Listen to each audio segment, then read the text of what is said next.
কিতাবের নাম হলো মুসনাদে আহমদ। এই কিতাবের 22,289 নাম্বার হাদিসের বর্ণনা। আল্লাহর নবীর সাহাবী বলেন, আমি রাসূলের সঙ্গে রাস্তা দিয়ে হেঁটে হেঁটে যাইতেছিলাম। ওই রাস্তার মধ্যে একজন লোক দাঁড়াইয়া তিনি কুল হুয়াল্লাহু আহাদ সূরা তেলাওয়াত করতেছিলেন। আল্লাহর রাসূল এইটা শুনিয়া আল্লাহর নবী বললেন, ওয়াজাবাত, ওয়াজিব হয়ে গিয়েছে। সাহাবী জিজ্ঞাসা করলেন, ইয়া রাসূলুল্লাহ, কুলতু মা ওয়াজাবাত, কি ওয়াজিব হয়েছে?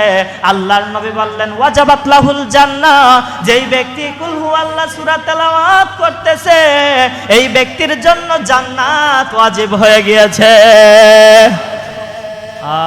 এই সূরা তেলাওয়াত করব তো ইনশাআল্লাহ। এই সূরাটা আল্লাহ রাসূল সাল্লাল্লাহু আলাইহি ওয়াসাল্লাম ফজর এবং মাগরিবের নামাজের সুন্নতে পড়তেন। ফজর এবং মাগরিবের নামাজের 2 রাকাত সুন্নতে পড়তেন। প্রথম রাকাতে কুল ইয়া আইয়ুহাল কাফিরুন, দ্বিতীয় রাকাতে কুল হুয়াল্লাহু